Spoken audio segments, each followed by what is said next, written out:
John Rocha here. Welcome to the Outlaw Nation, and thanks so much for clicking play on this reaction video for 1988's Beetlejuice. You know I'm doing this because Beetlejuice is out in theaters, and I wanted to do a reaction video to this one because this is a film from 1988 that's such an interesting time capsule of a film. Obviously, Tim Burton directing this one. He's at this time, he's on the ascendancy, Tim Burton, right? Because of Pee-wee's Playhouse was just a few years before this one. We'd seen the shorts or whatever. There'd been word of mouth, and you've reading in the articles and reading in the magazines about him.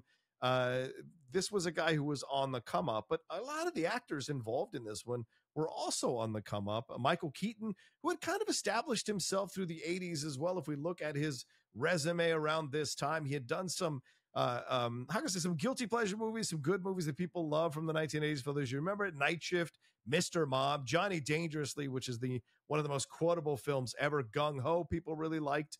There was a film called The Squeeze, and he had done a cameo in She's Having a Baby. So he was up and coming at this point, and this is before he gets Batman or does Batman, or comes out a year before Batman comes out. So the same thing with Tim Burton. This is a year before Batman comes out, before he explodes into this mega global superstar. So it's just at this time for Michael Keaton and Tim Burton, but also a lot of the other actors here. Gina Davis, of course, being a part of this. She'd done some stuff. Some people remember her from her 2-episode arc in the Family Ties. She was in Fletch. She'd been in Tootsie. She was in Transylvania 65000. But really, The Fly in 1986 is one of those films where it's like, okay, Gina Davis, what are we talking about here?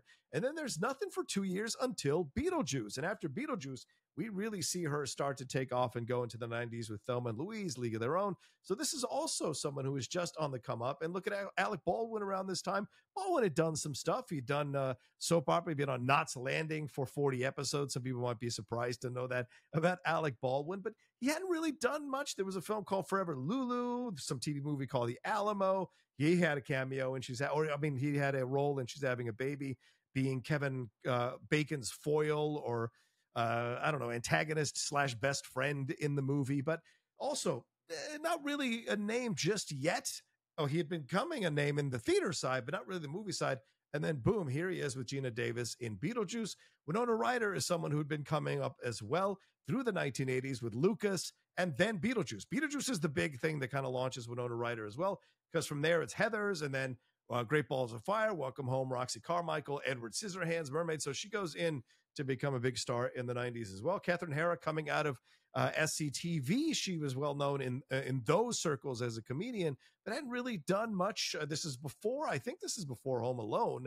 She'd been in Heartburn, and then Beetlejuice comes along, and then Home Alone is 2 years later, and that's where she kind of really established herself. And I know Jeffrey Jones is in the movie, and for those of you who know the story of Jeffrey Jones, it's a really uncomfortable thing to talk about, but he'd been the Emperor in Amadeus. He'd been in that terrible Transylvania 65000 movie.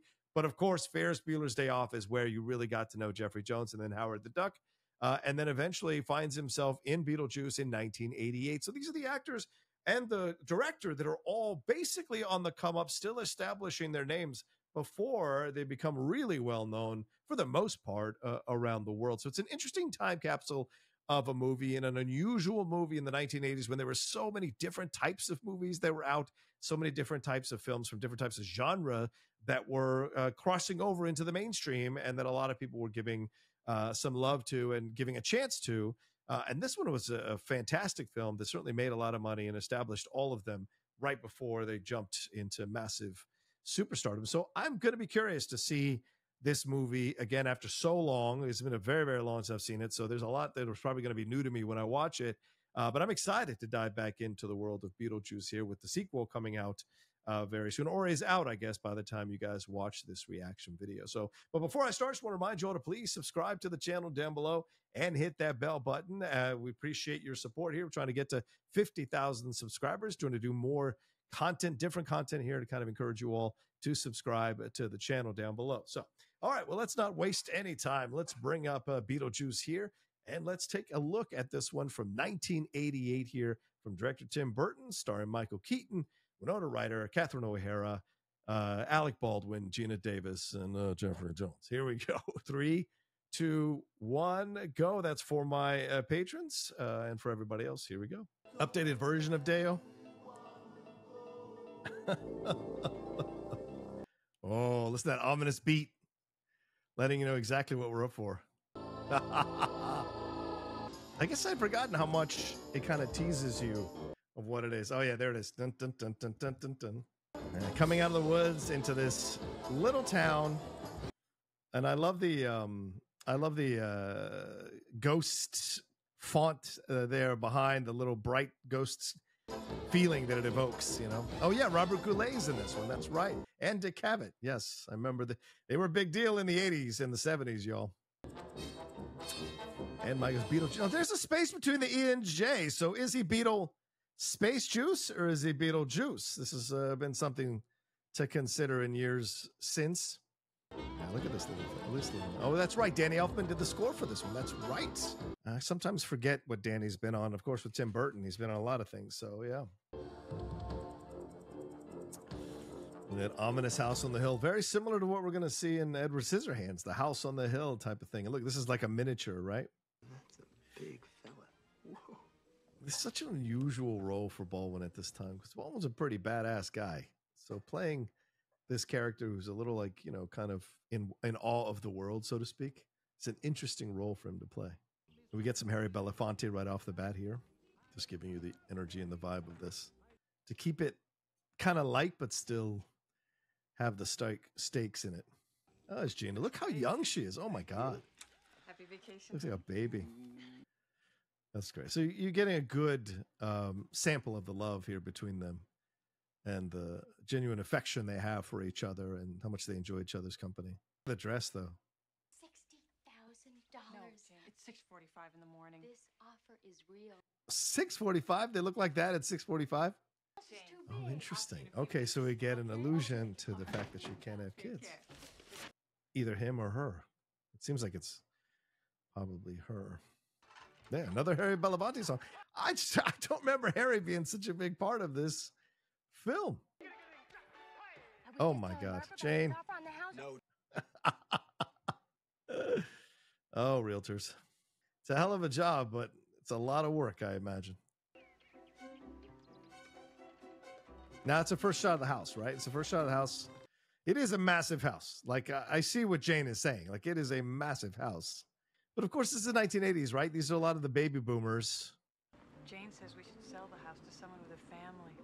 Or baby boomer kids, I think, maybe? Yeah. Yeah, there's the famous Red Bridge. So yeah, establishing clearly that they were members of the town. They know people in the town. This is just one of these small little towns. You said Bosman built that foundation in 1835? Giving us a little quick exposition or synopsis of what's going on with the house. A little history of the house, which I think is great. Just trim it a little. This is what all us YouTubers are going to end up being like. Just talking to ourselves at the end, sitting in chairs outside wherever the hell we are. But there's no, I didn't see a time. Did you guys see a date for this? Clearly it feels modern day, but even though it feels like the, it feels like a, oh, whoa. Oh, dogs, man. You gotta love them, but oh my God. Oh my God. Oh my God. Oh my God. Oh, that damn dog. Oh, so this is how they die. Right? Ugh. Dogs, man. I love them, but sometimes. Right, honey. Oh, no. I'm going to go back down to the bridge and retrace our steps. Look how unrecognizable Alec Baldwin is from like 30 Rock. Like literally unrecognizable. Oh. Oh, wow. Ooh, this is some early green screen. Oh, they can't see themselves, can they? Oh, Handbook for the Recently Deceased. Are we halfway to heaven? Are we halfway to hell? And how long is this going to last? It's a good question. Like, why are they stuck in between? Oh, there's the German version, I think. Betelgeuse. Is this our introduction to him? Well, I better find a job. Let's see, business section. Obituaries business section. Nice. Maybe this is heaven. Heaven, there wouldn't be dust on everything. Yeah, so clearly he's an introvert, right? Because he doesn't want to be around people. He doesn't want to deal with people. And he just said, like, this would be heaven if it's just the two of us. Well, they just showed up to get out of the car, look at the house, and get back in. Oh! Oh! God, Gina's faces are so good, man. Oh, so here we go. Sorry, man. Oh, look at Catherine Ayer. Look how young she looks. People forget. I mean, she is kind of vapid badass in this one. Oh, introduction there of Winona Ryder. Nice. This was a big thing in the 80s. The goth thing was massive in the 80s. I went to school with quite a few goths. Oh, there we go. Quite an entrance. Oh, Otho. I forgot about Otho. This guy passed away, right? Yes, Glenn Shaddix. I think Justin Theroux takes his spot in this one. I mean, there's absolutely no organic flow through. I noticed that too. It's like a giant ant farm. It's fascinating because you've got a bunch of different energies going on here, which is really cool. Like these two are definitely vapid city folk who are judgmental and condescending and think they're better than they actually are. Of course, neither of them, that cool themselves for real, but they think they are. It's that vapid fascination with themselves. And then you have the goth energy from Winona Ryder, and then you have these two. Oh! Why don't you just leave this room alone, okay? You wonder how they ever got together. Does he have money and she was poor and she seduced him and whatever, or what happened? How do they get together? Headless. Did you feel something? When? It's interesting that Otto felt something which she didn't, right? So Otto may have some kind of connection with the dead or able to connect with the dead. I'm getting a message from the spirits. Oh, they wish me to tell you, shut your pie hole. They want us out of here. So let's do them a favor. She hung a lantern on the whole plot of the movie, or at least the first half. Let me tell you something. As you get older, the sitting back and putting your feet up, being able to read, those are valuable, valuable moments, man. Oh, they got separated jumping out. Interesting. It's quite a design. It's really interesting and inventive, even for that time. Like all the different moons and stuff. It's very sci-fi, yet nightmare fantasyland type energy. And yes, the CG here and the special effects here are terrible, but they're quaint terrible. Like, it's nostalgically quaint. Look at that. And it's total stop motion stuff that Tim Burton loves and will obviously do in many other films. I think there was some of it right in Pee-wee when Large Marge does the face to Pee-wee. It looked like this.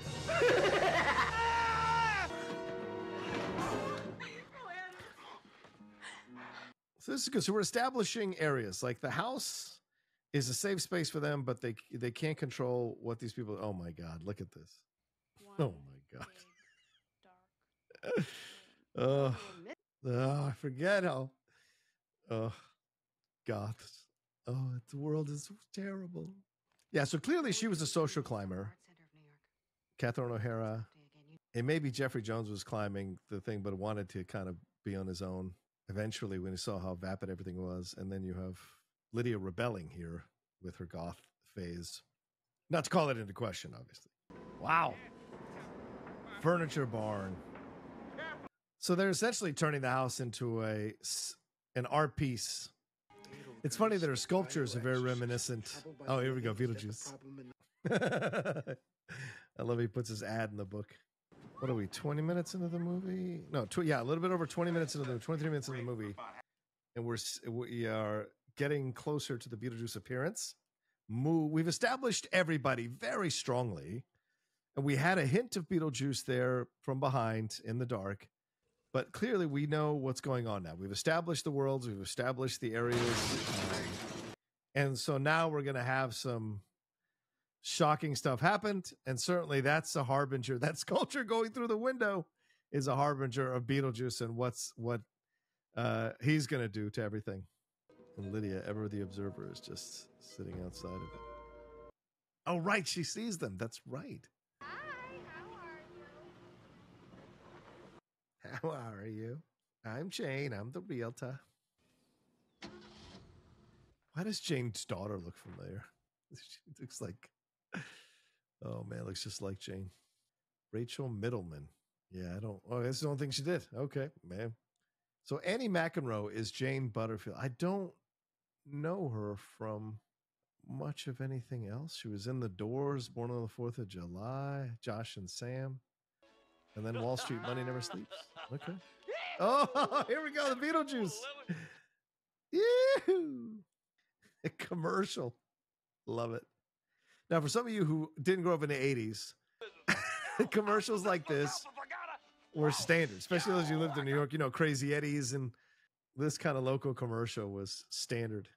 It's a Crazy Eddie Christmas in August audio blowout blitz. Crazy Eddie's gonna save you a blizzard of bucks. Get anything and everything in audio on sale now. Crazy Eddie, his prices are, take that, insane. Can they? So they can push on the door, I guess. So they're able to. So pretty quickly, because remember in Ghost, it took him a while to figure out how to touch physical things after he became a ghost and be able to move physical things. But they clearly don't have that issue. Oh!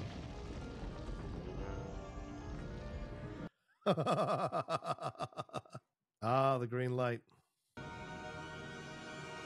Look at that house. It's a completely different house now.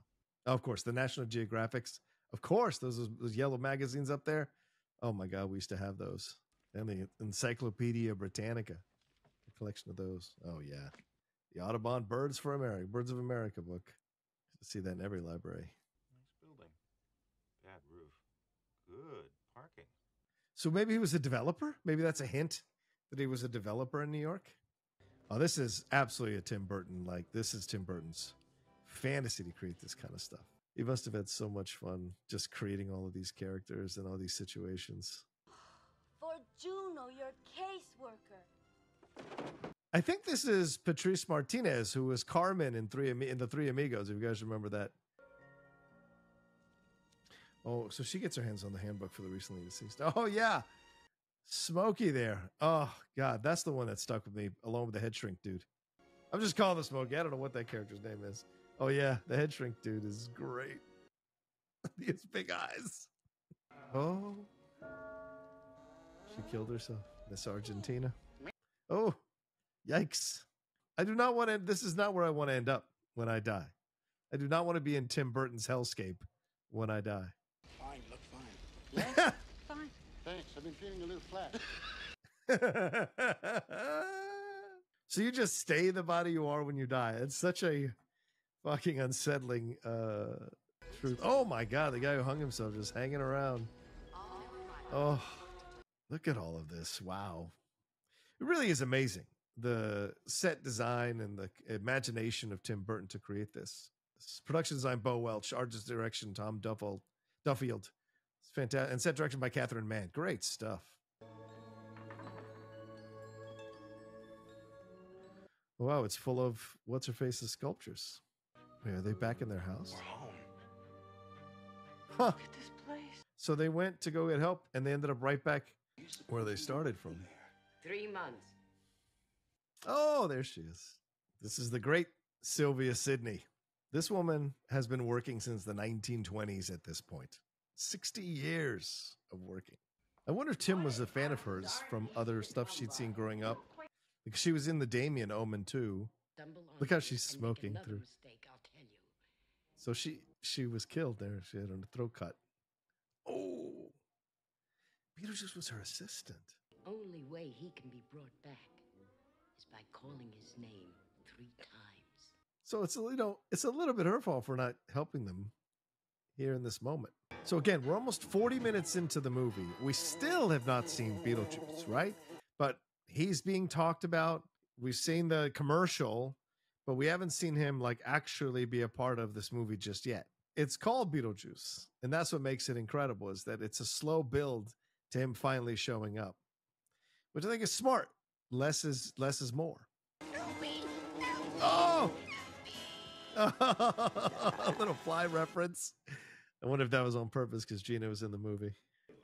There's Goulet. Goulet. Oh, so we know that he had a breakdown. All right. Goulet is such an interesting choice for this role. I mean, he'd been known, but not known as an actor necessarily. Of course, he did stage stuff with Camelot, for those who remember that. But it's an interesting choice to put him in this. It's like when Wayne Newton shows up in a film, you're like, oh, okay. It's Wayne Newton. Do you need a bodyguard? I'd die for you.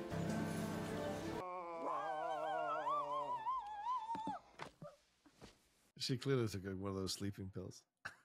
One of those 1980s sleeping pills. Oh, is it? Can she see them in the picture? No, just oh yeah, there's no legs. I myself am strange and unusual. Oh God. Oh God. She's grandiose in her own way, like her mom. Anyway, you can't scare her. She's sleeping with Prince Valium tonight. Ah, there it is. Valium. Yes. 1980 sleeping pills. It's a smart twist to have her be the one that can see them because she is in touch with the darker sides of the world with her goth stuff. So yeah. Oh my God. The costumes that she has them in. They're just incredible. All right. So we're over halfway through the movie. And so I think this is, this might be now where we see Beetlejuice. Oh, wow. Beetlejuice. There we go. Oh, wow. I mean, how many signs do you need that this is not someone you need to be reaching out to? Those unsettling sculptures on top of that headstone. The red of Here Lies Beetlejuice. The decaying tree. Oh, so you got to make the effort. You got to dig them up. Yeah, the shovels. See, I don't know if you, it's the thing is, I thought saying it 3 times brings him, but maybe this is his special way of like seeing if they really want him to be a part of this. Or maybe this is a grand presentation thing for him, like his ego stroke, that they went this far to find him. How much effort are they going to make? Do they really want him? Lord knows he loves a show, Beetlejuice. Oh yeah, this is totally a setup by him. There it is.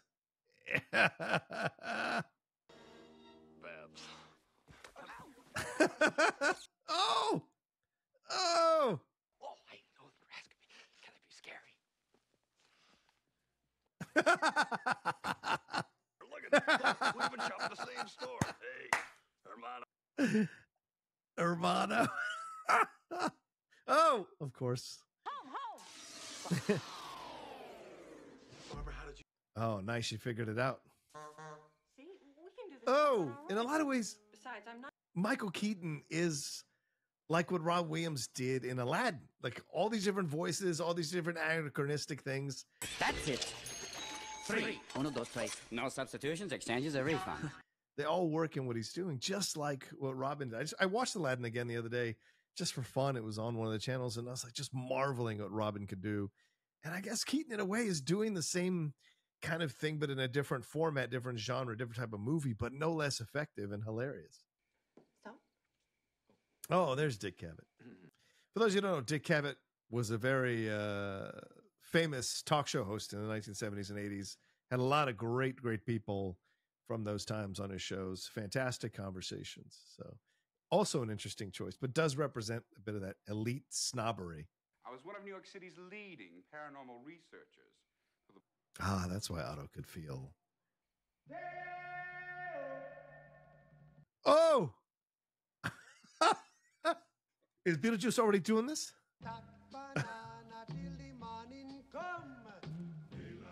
Yeah, this seems like something Adam and Barbara, because it's like innocent and fun.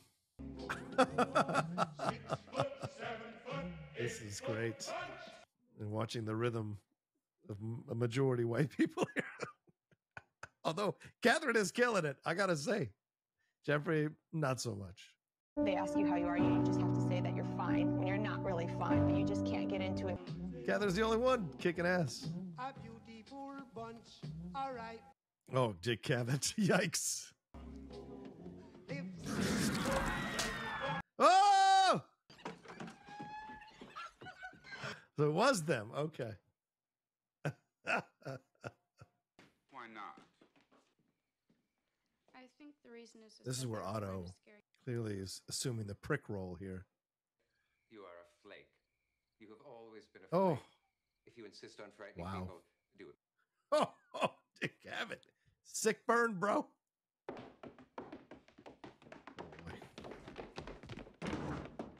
You can still see Burton is coming into his own as a filmmaker too. I mean, the shot, close-up shot, that's a TV shot to the stairs. A little bit of a TV movie shot. So now again, we're spending a lot of time without Beetlejuice, by the way. We are just about an hour in, and we've had what? One full scene with him, the commercial, and then from him from behind in the dark in the beginning. So there hasn't been much. This is fascinating. I didn't remember him not being a part of the movie for so long.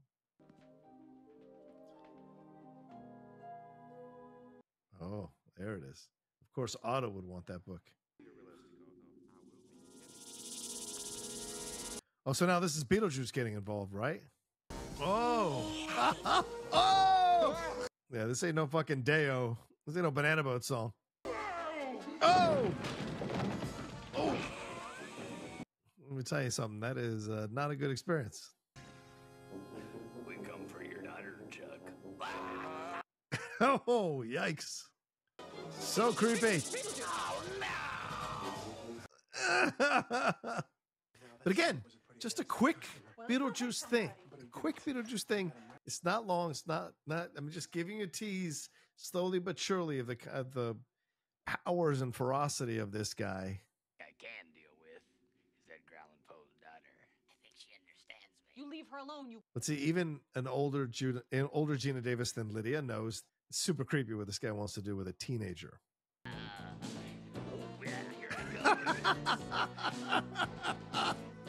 Oh, Keaton, so good. You two, come in here. Sit down. It's a dead football team? Oh, that's heartbreaking. Oh, who are we kidding, Charles? You've never had a bad idea. Yeah? So this is a really interesting characterization to be like analyzing the film a little bit. Like she's clearly a suffering artist who knows secretly that she's a bit of a fraud, but she does think she's talented if she just get a shot.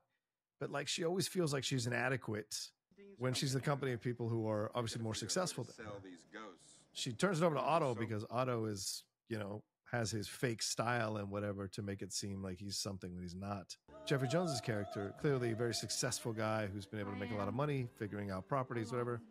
She can't even be successful as an artist. And certainly Dick Cavett calling her out as her agent was rough. So it's interesting characterization within what she's doing. You want to hate her, but you can see the psychological reasons for why she does the things she does. Alone. Oh, God. Oh, God. By the time. This is kind of annoying now that I'm older, to be honest. Little Lydia over here. It's so tough to be the daughter of rich people.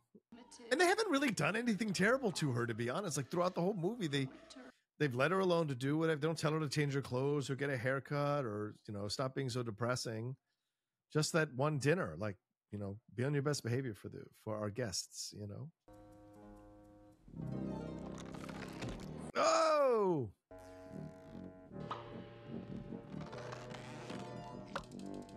Oh!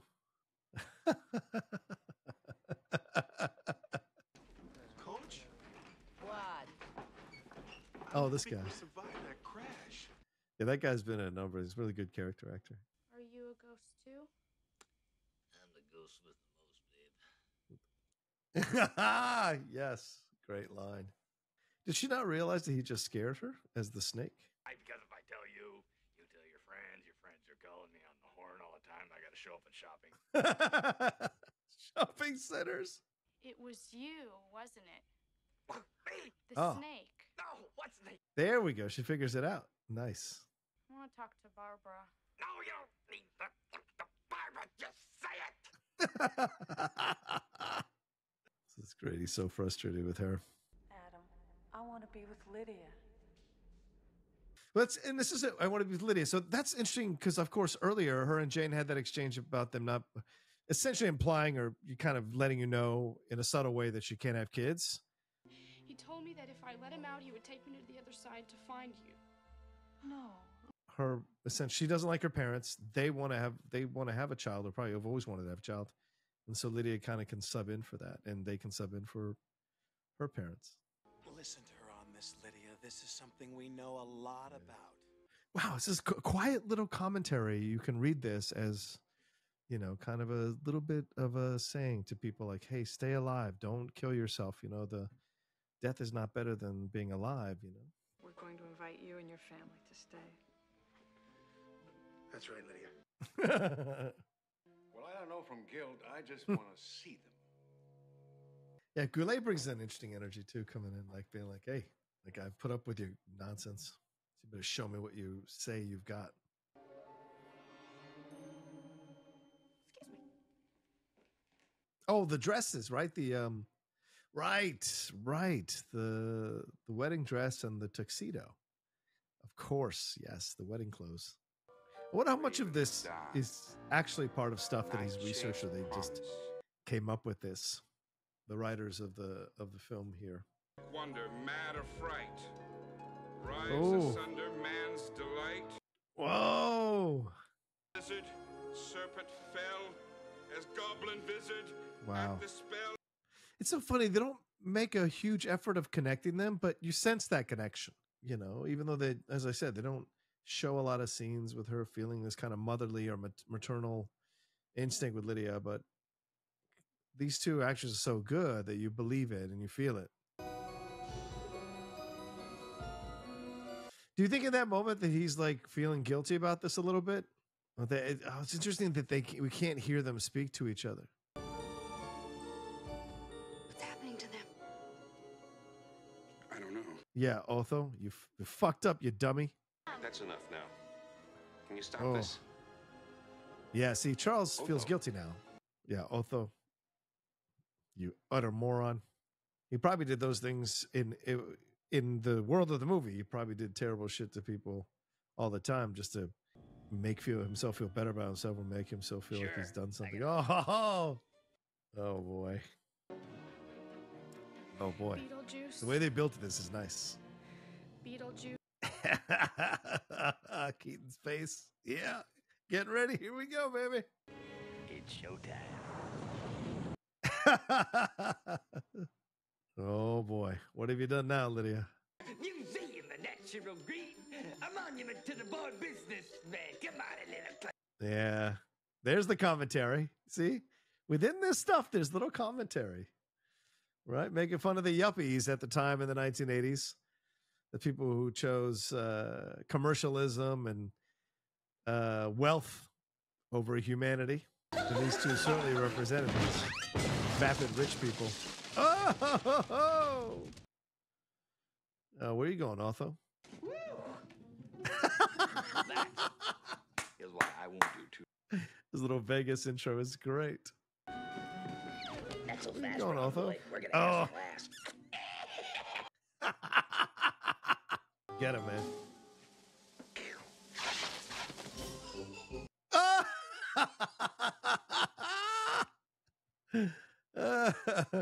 What is that, a leisure suit or something? Oh, the sculptures come to life. It's kind of interesting that he gives Delia his sculpture designs, his art instinct, or his style in her art, you know? Look at this creepy alien-looking motherfucker. Oh, my God.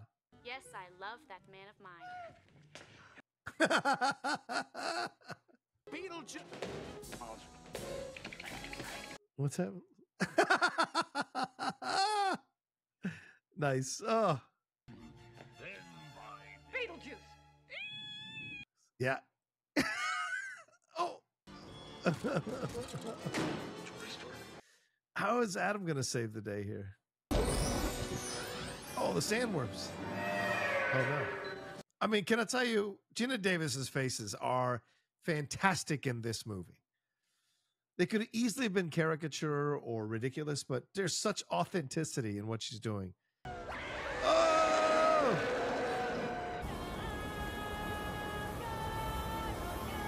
Oh! So they didn't say it a third time, but the sandworms took him out. Oh, so now they can see them, fully see them. Ah, there you go. Now she's got 2 sets of parents.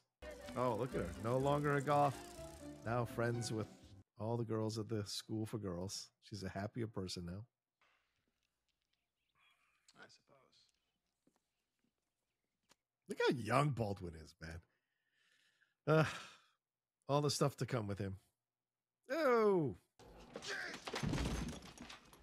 He likes it. So you say that Art in America by Delia Dietz. I just noticed that. Guess she got a book published off of this. Oh, going back to the dead. Of course. Beetlejuice trying to sneak a feel. Those eyes are amazing, man. Oh my God. Title, you jump in the saddle, hold on to the bridle, jump in the line. Oh, of course, the football player's coming back. That's great. Rock your body, child. Jump in the line, rock your body in time. Oh, and just like that. All right, so this was, let me turn it down a little bit. This was so much fun to revisit this. I honestly been forever since I saw it. So there is so much I didn't remember about this movie. And now I'm even more excited to see the sequel, because I'm recording this obviously before the sequel comes out. We'll see what this is edited up. Either the sequel's already out or just about to come out. But now I'm ready for the sequel and prepared for it to catch some of the allusions to this movie that'll be in there. But really, I'm surprised how little Beetlejuice is actually in the movie. It's just that he makes the most of the time that he is in the film, which speaks volumes to the performance of Michael Keaton. And certainly I worked at Universal for 2 years, and the Beetlejuice character was massive, always massive. I auditioned for it, didn't get past the second round, unfortunately, but I went to see the shows. I've seen some of my friends do it. It's incredible, the work they do as Beetlejuice, and the fans love Beetlejuice. And it's kind of like what you see now with Deadpool on the Marvel side at the Disney parks now. Beetlejuice has been doing that for decades over at the Universal Studios park. So it's a character that people love, but it is surprising how little he's in this, but so much fun. And as I said, it's the first time it occurred to me that what Michael Keaton's doing is very tantamount to what Robin Williams did in Aladdin, with all the different voices and different caricatures, really being allowed to just kind of have fun with it and go into all kinds of crazy directions. And he certainly knocks it out of the park. And it was great to see, Alec Baldwin and Gina Davis at such young ages, about to be really famous and explode. And they're so young and so easily relatable. I mean, this is the most relatable role Alec Baldwin, I think, ever plays in his entire time in movies. As a character you can really you'd actually like this guy. You'd actually want to know this guy, so to speak, even though he probably wouldn't want to know you because he's a bit of an introvert, I would imagine. And then Winona Ryder, wow, she's really young in this, like a child. Kind of forgot how very, very early on in her career this movie is.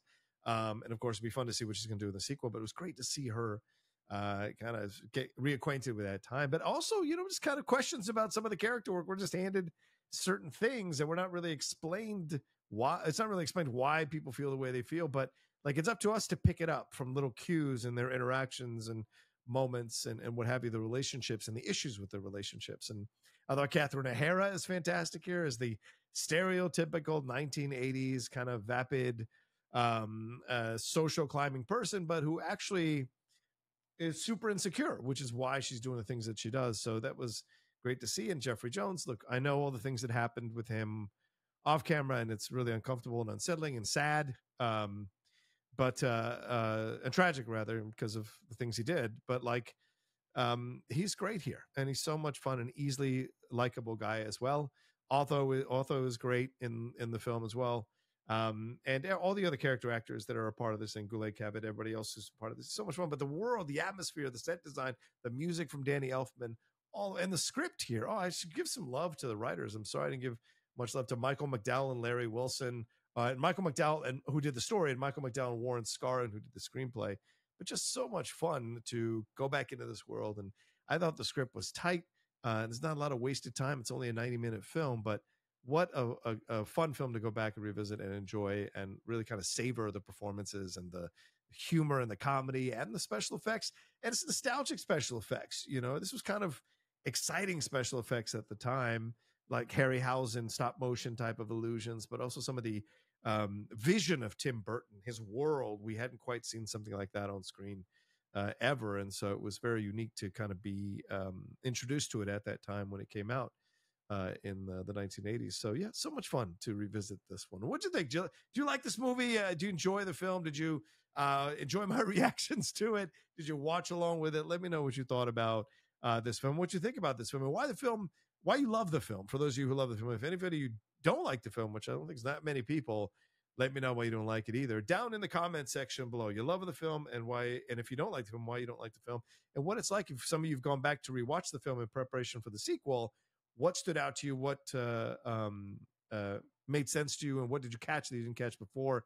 Because I have never caught the little shots at wealth and the rich and the elite that the film quietly makes in certain moments. I'd never caught that before, and the anti-suicide message that there in that quick scene between Lydia and Barbara having the conversation about how she shouldn't.